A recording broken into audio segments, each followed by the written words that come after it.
Every year, all year and all over the world, young musicians meet up to play, to create, and to learn traditional music from each other's home countries. In the town of Rättvik in Sweden, people from almost all parts of the world meet up for 10 days to learn each other's music and to, finally, play a large concert all together. In this third and last episode of Ethno Podcast, you'll meet 3 of the young musicians and you'll listen in on some of the rehearsals for the concert.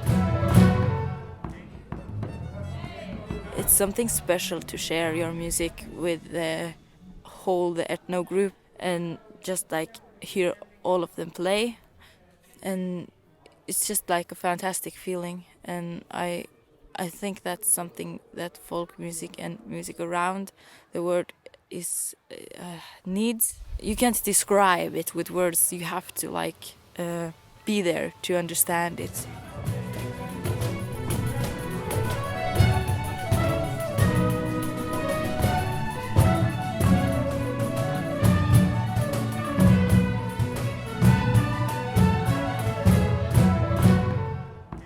My name is Inger Caroline Gaup. I'm from Norway, Sápmi, and my instruments are vocal and guitar. And I'm 24 years old. If you're interested in music and if you want to learn other cultures, and especially like folk music and the indigenous music, then this is a place for you, because I felt very welcomed here. It wasn't like, oh, you're Sami. So it was like, oh, and I got a lot of questions about my heritage. And when you collect almost 100 participants from so many countries, it's a little special. You get a special vibe, and when you walk down the halls at the school, you hear like Arabian music here and like the Swedish Polska in another room, and you hear like violins play there, and it's like something else that you haven't experienced before.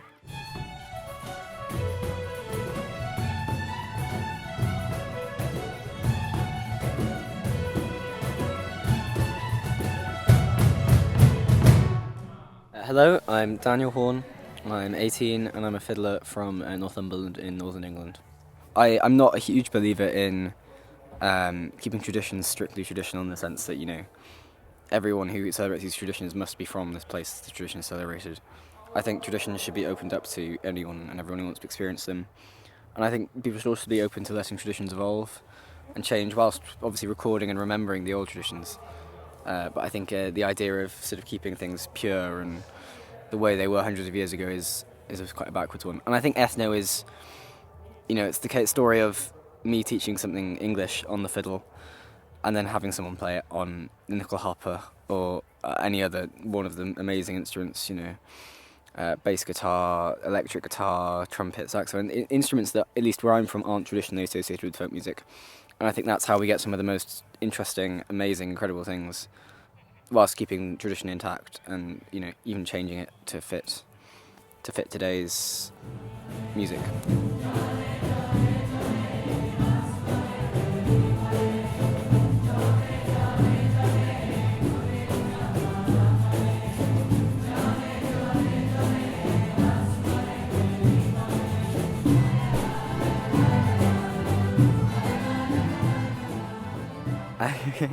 So I think that through the music we really connect.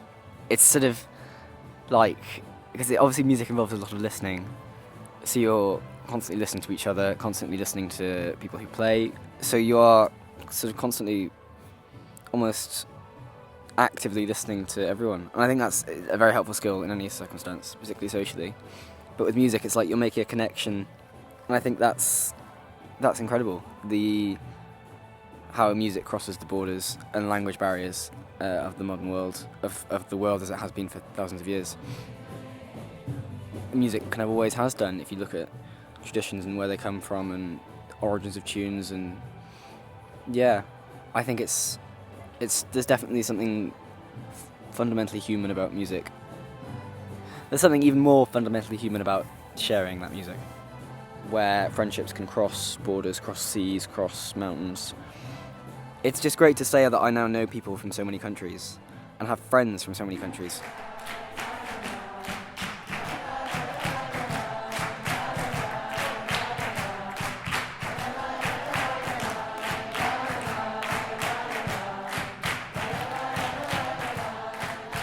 Hola, this is Diana Burco. I am 24 years old. I am a songwriter and accordionist from Colombia. This is my first Ethno. You feel like part of a big heart, big heart of the world. Really impressed for me to like be able to know the folk music from so many countries, and there were some countries that I just didn't know.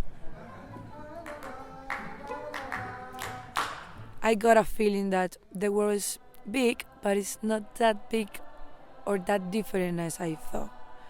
In Ethno, I just found everything super close to me, even we are different. You feel as a Colombian that you are in a constant fight. But when I was in Ethno, I just forget about that, and I just found the beauty of the things.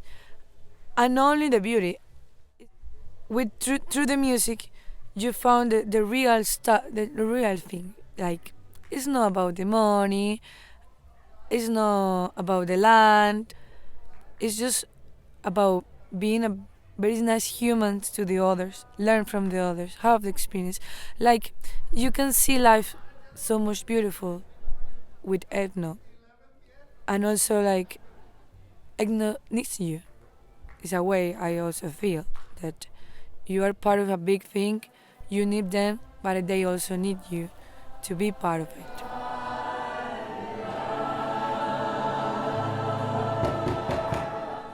In a way, you stop feeling that you are only for one country. Like, you start to feel to be part of the world. Som vi sa, 4 nya Ethnos varje år runt om i världen. Snart finns vi i vartenda land och kanske får vi till slut fred. Nu kommer Berivane.